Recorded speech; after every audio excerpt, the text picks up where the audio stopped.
pagi bergerak di atas tanah yang masih menyimpan bekas dari air besar yang pernah menutupi dunia. Tanah yang lembab berubah perlahan menjadi tanah yang dapat ditanami. Rumput-rumput tipis mulai tumbuh, mengirimkan warna hijau muda yang menyenangkan mata. Di tengah dunia baru itu, keluarga besar Nuh memulai kehidupan yang benar-benar berbeda dari apa yang pernah mereka kenal sebelumnya. Hanya ada beberapa keluarga, beberapa suara, dan banyak tugas besar yang menunggu untuk diselesaikan. Ham berjalan perlahan melintasi lembah kecil yang mulai membentuk hamparan luas berwarna keemasan di bawah cahaya matahari. Di sampingnya, putranya Kush mengikuti langkah-langkah itu dengan penuh rasa ingin tahu. Kush selalu menjadi anak yang memperhatikan segala sesuatu. Ia tidak hanya melihat, tapi juga merenungkan setiap hal yang dilihatnya. "Wahai ayah," kata Kush sambil memandang tanah yang retak-retak kecil, "setiap kali aku melangkah di tanah ini, aku merasa seperti sedang berjalan di atas halaman-halaman baru dari kitab kehidupan. Aku merasa seperti dunia ini sedang menanti sesuatu, seakan menunggu untuk ditulisi kisah yang belum pernah ada." Ham berhenti sejenak, memandangi putranya dengan penuh perhatian. "Wahai anakku," katanya dengan suara lembut, "engkau benar, tanah ini adalah awal. Segala sesuatu perlu dimulai dari satu titik. Dulu kita hidup dalam dunia yang ramai dengan berbagai suku dan bangsa. Sekarang dunia ini sunyi. Tetapi dari kesunyian inilah hidup akan kembali tumbuh. Apa yang engkau rasakan adalah kesadaran yang diberikan Tuhan kepada manusia agar mereka tidak lupa bahwa mereka memiliki tanggung jawab besar." Kush menunduk, memegang segenggam tanah lembut itu. "Ayah," katanya perlahan, "apakah Tuhan memilih kita karena kita lebih baik dari mereka yang telah binasa?" Ham memandang jauh, seolah melihat kembali gelombang-gelombang besar yang pernah menggulung dunia. "Tidak ada manusia yang dapat memastikan penilaian Tuhan, wahai Kush. Yang kita ketahui hanyalah bahwa Tuhan menyelamatkan mereka yang mengikuti perintah. Kita tidak lebih baik karena kita sendiri, tetapi karena kita berusaha untuk menaati. Apapun yang terjadi kepada umat dahulu adalah pelajaran bagi keturunan kita. Yang harus kita lakukan sekarang adalah menjaga diri agar tidak mengulangi kesalahan yang membawa kehancuran." Kush mendengarkan dengan sungguh-sungguh. Ia menatap ayahnya bagaikan seseorang yang ingin menyimpan setiap kata ke dalam hatinya, karena ia mengerti bahwa kata-kata itu akan menjadi pedoman bagi masa depannya. Malam itu, keluarga berkumpul di sekitar api yang menyala lembut. Api itu menari-nari, memantulkan cahaya hangat ke wajah mereka. Di tengah lingkaran itu duduk Nuh yang telah menua namun memancarkan wibawa dan ketenangan yang sulit dijelaskan dengan kata-kata. Anak-anak dan cucu-cucunya duduk mengelilinginya. "Wahai anak-anakku dan cucu-cucuku," ujar Nuh dengan suara tenang, "kita adalah saksi dari rahmat Tuhan yang begitu besar. Kita telah diselamatkan dari bencana yang melampaui seluruh bencana. Namun keselamatan ini bukan akhir, melainkan awal dari tugas yang panjang. Dunia ini akan kembali dipenuhi manusia. Keturunan kalian kelak akan memenuhi lembah-lembah, gunung-gunung, pulau-pulau, dan padang-padang luas. Tetapi ingatlah satu hal, keselamatan sesungguhnya tidak terletak pada banyaknya manusia atau luasnya negeri, tetapi pada hati yang taat kepada Tuhan." Kush mengangkat tangannya dengan ragu. "Wahai kakek," katanya dengan suara kecil, "aku sering memikirkan keturunan kita kelak. Jika mereka hidup saling berjauhan, bagaimana mereka menjaga ajaran Tuhan? Bagaimana mereka tetap bersatu dalam kebenaran?" Nuh menatapnya dengan senyum lembut. "Wahai Kush, cahaya kebenaran itu seperti sungai. Meskipun mengalir melalui banyak cabang, pada akhirnya semuanya bersumber dari tempat yang sama. Keturunanmu kelak akan memiliki kehidupan yang berbeda, bahasa yang berbeda, bahkan bentuk tubuh yang mungkin berbeda karena keadaan tempat tinggal yang berbeda. Namun terang itu akan tetap sama. Selama mereka kembali kepada Tuhan, mereka akan bersatu dalam kebenaran." Kush menatap api itu dengan mata yang berkilat. Kata-kata itu terasa masuk jauh ke dalam pikirannya.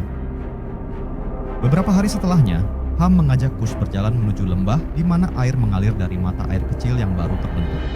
Matahari memantulkan cahaya di atas aliran air itu, membuatnya tampak seperti tali cahaya yang bergerak lembut. "Wahai anakku," kata Ham, "perhatikan air ini. Mata air ini kecil, tetapi jika dirawat dan dijaga, ia akan menjadi sungai. Itulah kehidupan. Sesuatu yang kecil dapat tumbuh menjadi sesuatu yang besar jika engkau merawatnya dengan sungguh-sungguh." Kush berjongkok, menyentuh air yang dingin itu. "Ayah," katanya, "bagaimana aku harus memulai untuk menjadi seseorang yang bermanfaat bagi keluarga dan dunia?"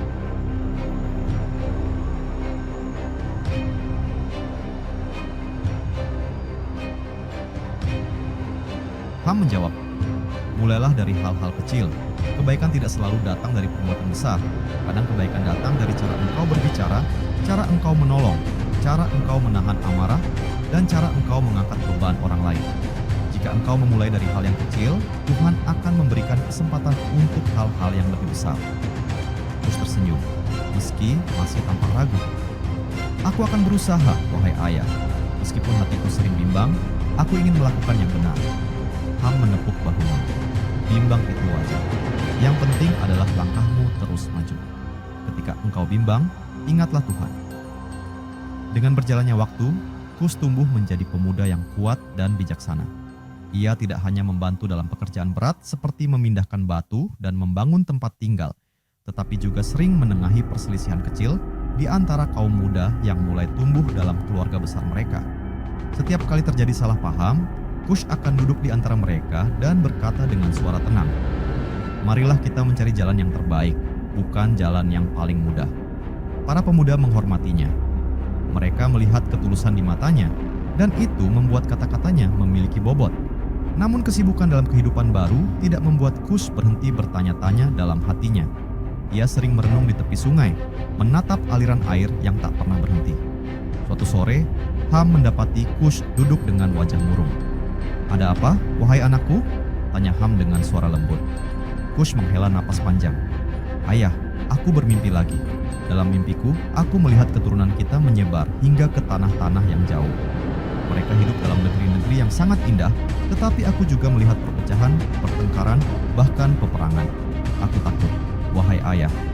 Apakah keturunan kita akan mengulangi kesalahan umat terdahulu?" Ham duduk di sampingnya, memandang sungai yang bergerak perlahan. "Wahai Kus, manusia sering lupa. Lupa adalah sifat mereka. Namun Tuhan tidak pernah lupa. Jika keturunan kita tersesat, Tuhan akan mengutus orang-orang yang mengingatkan mereka. Tugas kita sekarang adalah menanam kebaikan di akar keluarga ini agar pohonnya tumbuh kuat meskipun diterpa angin." Kus mendengarkan dengan khusyuk, tetapi ia masih terlihat ragu. "Ayah," ujarnya, "apakah aku memiliki kemampuan untuk menjaga amanah sebesar itu?" Ham memandang putranya dengan tatapan penuh kasih. "Engkau memiliki kemampuan, wahai Kus.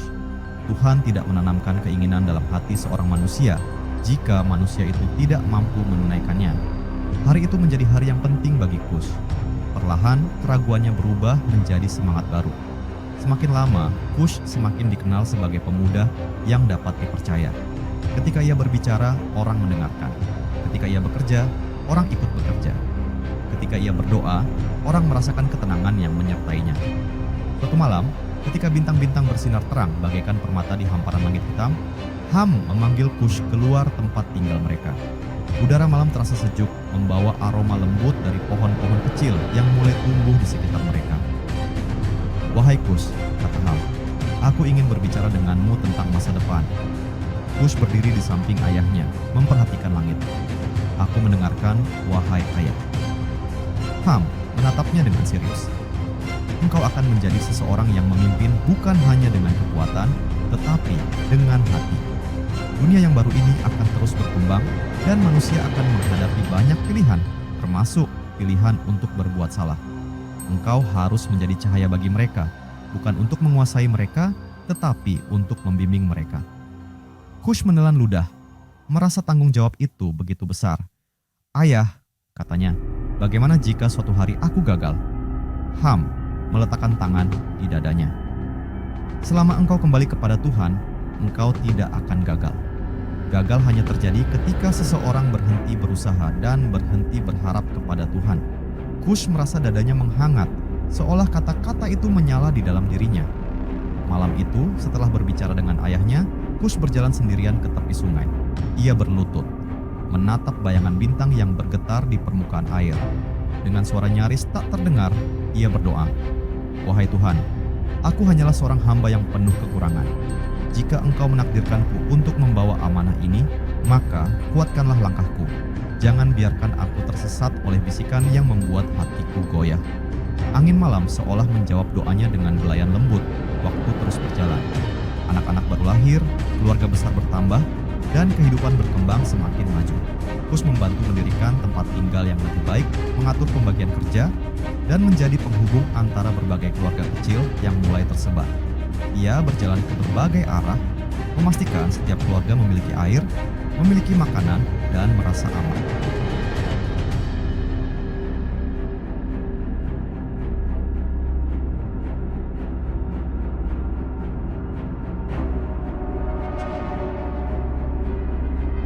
Namun perjalanan kehidupannya tidak hanya dipenuhi cahaya. Ada masa ketika beberapa pemuda mulai berselisih mengenai wilayah berburu. Ada masa ketika sebagian keluarga merasa iri kepada keluarga lain yang mendapatkan hasil panen lebih baik. Ketika ketegangan itu mulai meningkat, Kush mengumpulkan mereka di bawah pohon yang besar. "Wahai saudara-saudaraku," kata Kush, "kita adalah satu keluarga. Jika kita mulai iri dan saling menjauh, maka kita sedang menanam benih kehancuran yang sama dengan kehancuran yang pernah menimpa umat terdahulu. Jangan biarkan hal itu terjadi. Jika kita bekerja bersama, kita semua akan mendapatkan bagian yang adil." Para pemuda itu saling memandang, lalu menunduk perlahan. Kata-kata Kush meredakan hati mereka, membuat mereka sadar bahwa mereka hampir kehilangan arah. Hari-hari berlalu, dan Kush semakin matang. Ia tidak lagi hanya dipandang sebagai pemuda yang baik, tetapi sebagai seseorang yang mampu membawa harapan. Para anak kecil sering mengikutinya kemana-mana, menanyainya tentang dunia, tentang masa depan, tentang Tuhan, tentang kehidupan. Kush menjawab dengan sabar, bahkan ketika ia sendiri tidak memiliki semua jawaban. Pada suatu hari yang cerah, ketika angin membawa aroma harum dari tanaman yang sedang berbunga, Nuh memanggil seluruh keluarga berkumpul. "Wahai anak-anakku dan cucu-cucuku," kata Nuh, "hari-hari hidupku telah banyak. Aku bersyukur kepada Tuhan karena aku telah menyaksikan bagaimana kalian tumbuh, bagaimana kalian menjaga kebenaran, dan bagaimana kalian saling menguatkan. Aku ingin kalian terus melanjutkannya." Nuh menatap Kush, lalu tersenyum penuh bangga. "Wahai Kush, engkau adalah salah satu yang Tuhan lembutkan hatinya. Jagalah hatimu itu. Keturunanmu kelak akan melintasi tanah yang luas dan menghadapi banyak hal.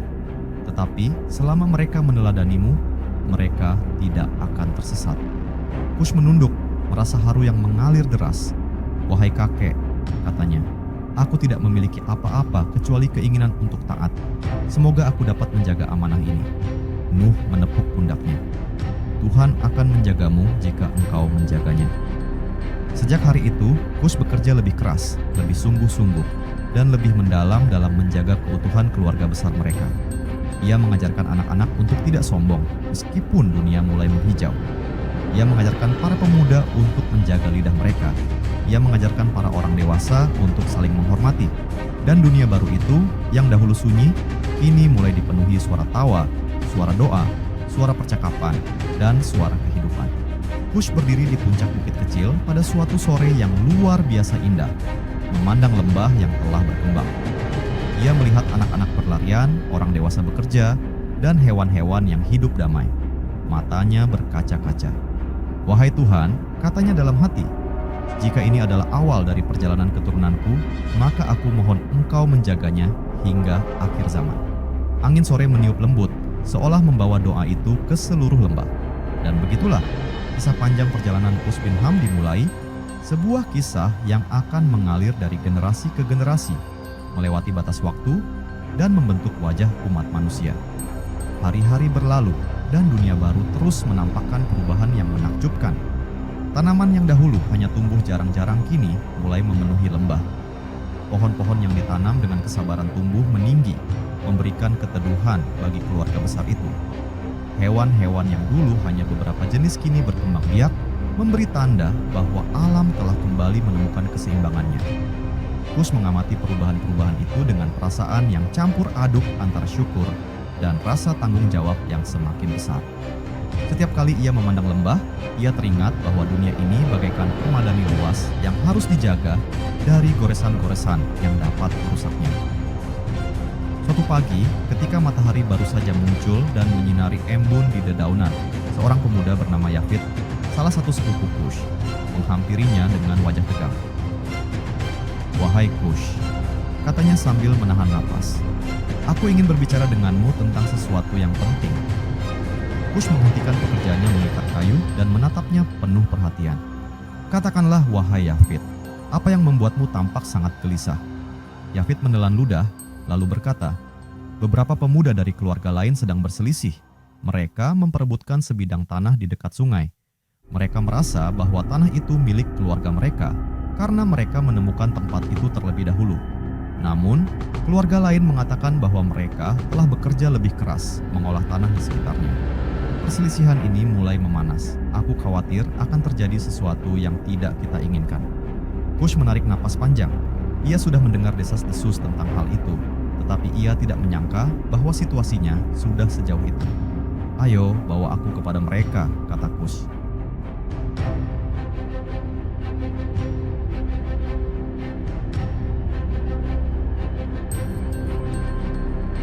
Mereka berjalan cepat menuju sungai. Ketika mereka tiba, Kush melihat sekelompok pemuda berdiri berhadap-hadapan. Beberapa dari mereka saling menunjuk, sementara sebagian lainnya menggenggam alat pertanian dengan cara yang membuat suasana terasa semakin tegang. Kush langsung berdiri di tengah-tengah mereka. Suaranya tenang, tetapi tegas. Berhentilah, kita tidak boleh berbicara dengan kemarahan. Kita tidak boleh mengangkat tangan untuk menyakiti saudara kita sendiri. Salah seorang pemuda dari kelompok pertama berkata dengan nada tinggi, wahai Kush, tanah ini kami temukan dahulu. Mengapa mereka ingin mengambilnya dari kami? Pemuda dari kelompok lain membalas, tetapi kami yang membersihkan semak belukarnya. Kami yang menanam tanaman pertama di sini. Apa yang mereka inginkan sekarang hanyalah hasil dari usaha kami. Kush mengangkat kedua tangannya, meminta ketenangan. Dengarkan aku. Tanah ini adalah pemberian Tuhan untuk seluruh keturunan keluarga besar ini. Tuhan tidak memberi tanah agar kalian memakainya sebagai alasan untuk bertengkar. Tanah akan selalu cukup bagi kita semua jika kita bekerja sama. Sejenak hening. Mata para pemuda itu melembut sedikit demi sedikit.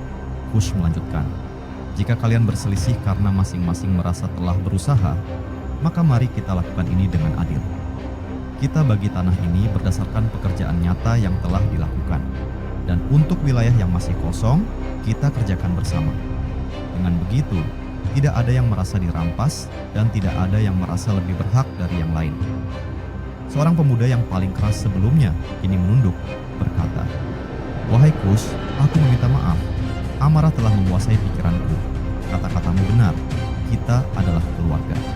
Pemuda dari kelompok lainnya juga berkata lirih, kami juga meminta maaf. Kami tidak ingin menyakiti saudara kami sendiri. Kush tersenyum lega.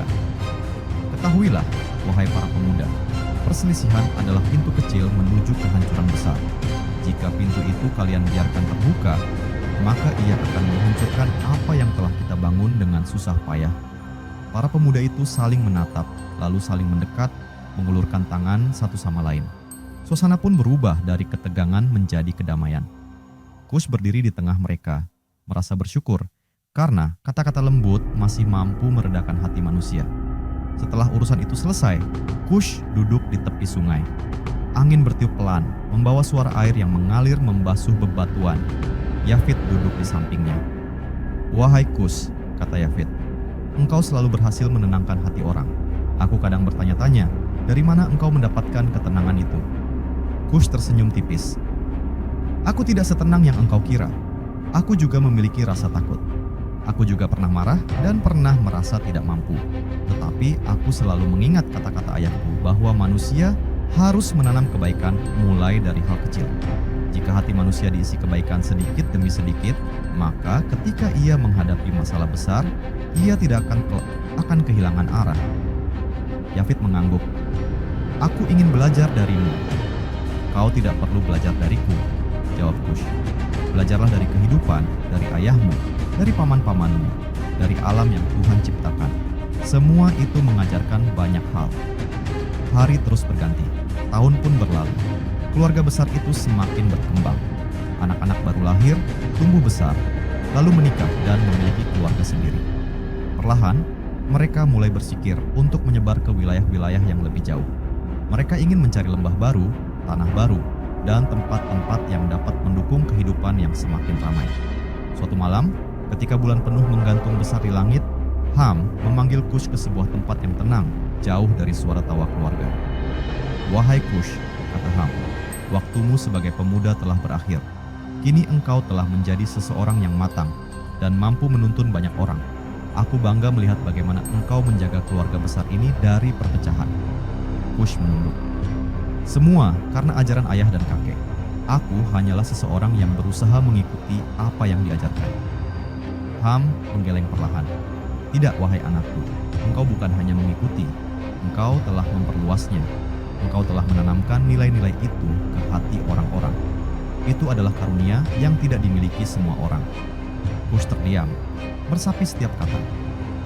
"Namun," lanjut Ham dengan suara lebih berat, "ada hal yang harus engkau ketahui.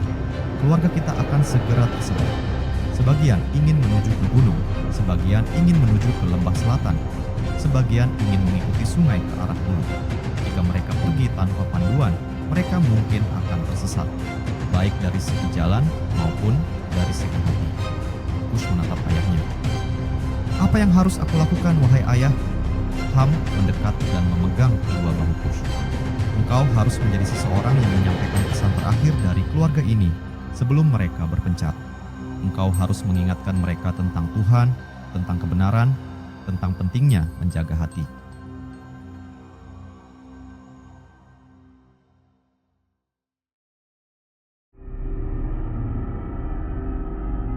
Jika engkau melakukan itu, maka meskipun mereka saling berjauhan, mereka tetap akan terikat oleh kebenaran yang sama. Perasaan haru mengisi dada Kush. "Aku akan melakukannya, wahai ayah, aku berjanji." Dan hari itu pun tiba. Keluarga berkumpul di sebuah dataran tinggi yang memandang ke arah 3 wilayah berbeda.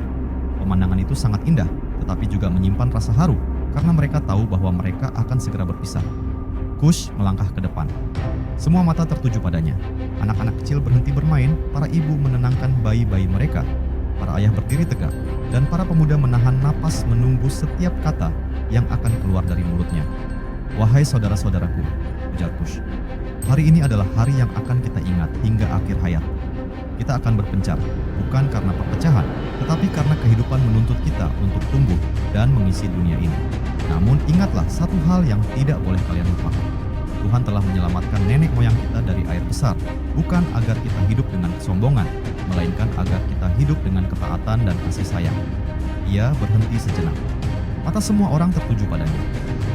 "Jika kelak kalian tinggal di pegunungan, ingatlah bahwa kalian bukan lebih tinggi dari saudara kalian yang tinggal di lembah.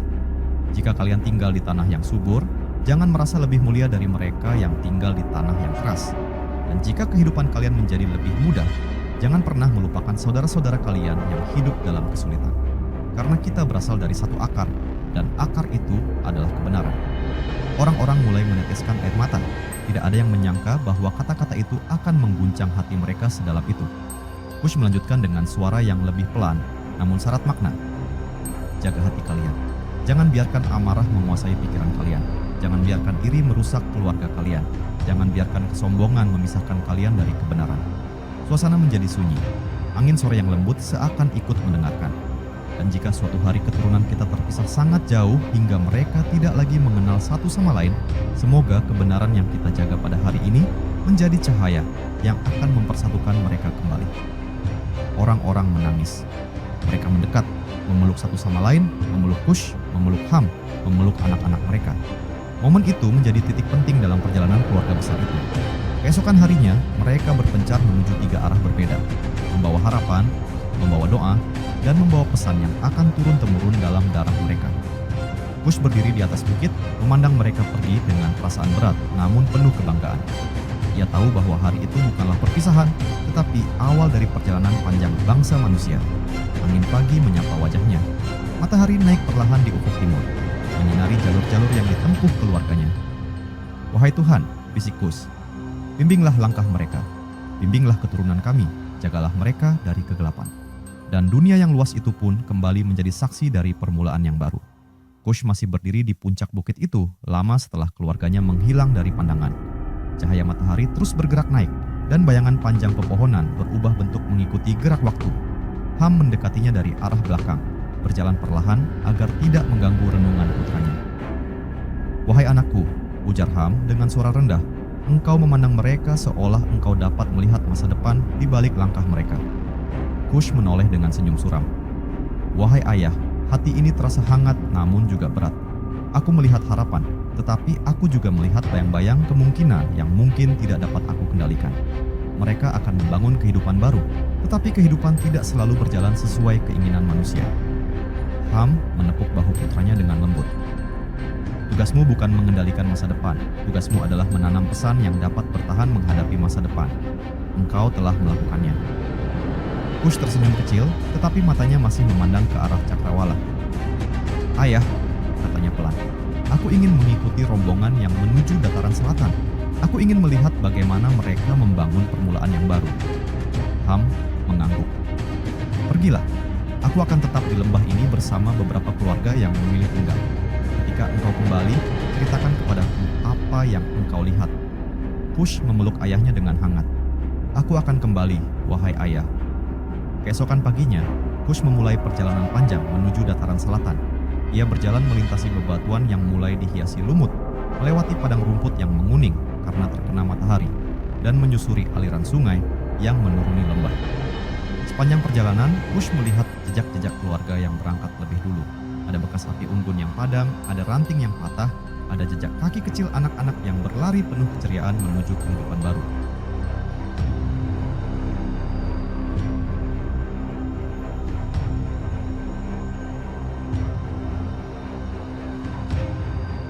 Setelah 2 hari berjalan, Kush mulai melihat tanda-tanda kehidupan.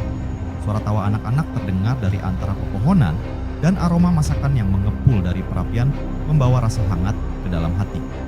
Ketika Kush mendekat, keluarga yang berada di dataran selatan itu menyambutnya dengan penuh sukacita. Mereka memeluknya dan mengajaknya duduk di bawah pohon besar yang rindang. Wahai Kush, kami bersyukur engkau datang, kata seorang pria dewasa yang lebih tua dari Kush. Kami sedang mencoba membangun tempat tinggal, tetapi kami khawatir jika kami salah menentukan posisi. Kami ingin mendengar pendapatmu. Kush menatap sekeliling. Dataran itu luas dan subur, diapit oleh 2 bukit kecil yang melindunginya dari angin kencang. Sungai kecil mengalir tidak jauh dari tempat mereka berkumpul, menyediakan sumber air yang bersih dan tidak terlalu deras. Tempat ini baik, kata Kush dengan suara tenang. Tanahnya subur. Jika kalian membangun tempat tinggal di antara bukit-bukit kecil itu, kalian akan terlindung dari angin besar ketika musim berganti. Pastikan kalian menjaga jarak dengan sungai, karena air dapat naik kapan saja. Tetapi jangan terlalu jauh, agar kalian tidak kesulitan mencapainya. Orang-orang itu mengangguk dengan wajah lega. Kami akan melakukan seperti yang engkau sarankan, ujar seorang ibu, sambil menggendong anaknya. Kush tersenyum. Ingatlah, wahai saudara-saudaraku, tempat tinggal yang baik adalah tempat tinggal yang dibangun dengan doa dan kerjasama. Jika kalian saling berselisih, rumah kalian sekalipun tidak akan berdiri dengan kokoh. Seorang pemuda yang masih tampak sangat muda mendekat. Wajahnya terlihat serius, namun ada semangat di matanya. Wahai Kush, katanya dengan suara mantap, aku ingin belajar menjadi seseorang yang mampu memimpin. Aku sering melihat bagaimana engkau berbicara, bagaimana engkau menenangkan orang, dan bagaimana engkau memutuskan sesuatu dengan hati. Aku ingin memiliki kemampuan itu. Kush memandangnya lama, kemudian berkata, apa namamu, wahai anak muda? Aku bernama Ranim, jawabnya. Wahai Ranim, kata Kush. Menjadi pemimpin berarti menjadi orang yang memikul beban. Engkau tidak boleh hanya melihat kemuliaan yang tampak dari luar. Engkau harus melihat beratnya amanah yang tidak dapat ditinggalkan. Engkau harus bersabar ketika orang menyalahkanmu. Engkau harus bersyukur ketika orang memujimu. Dan engkau harus bersikap adil bahkan ketika hatimu ingin memihak. Ranim menelan ludah, tetapi matanya tidak goyah. Jika itu jalannya, aku ingin mempelajarinya. Kau dapat memulainya dengan belajar mendengarkan, jawab Kush. Pemimpin sejati adalah orang yang mendengar sebelum berbicara. Hari-hari berikutnya, Kush membantu keluarga itu mencari sumber makanan. Mereka menemukan berbagai tanaman yang tumbuh liar, beberapa dapat dimakan dan beberapa tidak. Kush mengajarkan mereka untuk selalu berhati-hati. Ia menunjukkan bagaimana membedakan tanaman yang aman dari yang berbahaya. Ia juga mengajarkan mereka bagaimana menghadapi hewan liar tanpa mencederai makhluk lain, kecuali keadaan benar-benar mengharuskan. Suatu sore, ketika matahari turun perlahan, Ranim mendekati Kush dengan wajah cemas. Wahai Kush, katanya, aku merasa beberapa anak muda mulai merasa iri terhadap kelompok lain. Mereka merasa bekerja lebih keras, tetapi mendapatkan hasil yang sama. Mereka menganggap pembagian ini tidak adil. Kush menghela napas perlahan. Ini bukan masalah baru. Di lembah tempat aku tinggal, hal seperti ini juga sering terjadi. Yang perlu engkau lakukan adalah menyatukan mereka sebelum mereka terpecah. Bagaimana caranya? Tanya Ranin putus asa. Kush berdiri lalu berkata, ajak mereka berkumpul malam ini, nyalakan api. Aku akan berbicara kepada mereka. Malam itu, orang-orang berkumpul di sekitar api yang menyala hangat. Cahaya api memantulkan warna merah ke wajah mereka. Anak-anak berbaring di pangkuan orang tua mereka, dan para pemuda duduk di lingkaran luar memperhatikan setiap gerakan Kush. Wahai saudara-saudaraku, kata Kush setelah suasana hening, aku mendengar bahwa beberapa dari kalian merasa tidak mendapatkan keadilan. Seorang pemuda mengangguk. Itu benar. Kami bekerja sejak matahari terbit hingga matahari tenggelam, tetapi hasilnya dibagikan sama rata dengan kelompok yang hanya bekerja setengah hati. Pemuda lain membantah. Itu tidak benar, kami bekerja sesuai kemampuan. Jika kami tidak sekuat kalian, apakah itu berarti kami tidak pantas mendapatkan bagian? Suasana mulai memanas. Kush mengangkat tangan dan semua orang terdiam. Dengarkan aku, katanya dengan suara lembut namun tegas. Kalian adalah satu keluarga. Kalian tidak dapat hidup sendiri. Kekuatan kalian berbeda, kemampuan kalian berbeda, tetapi kalian tetap satu.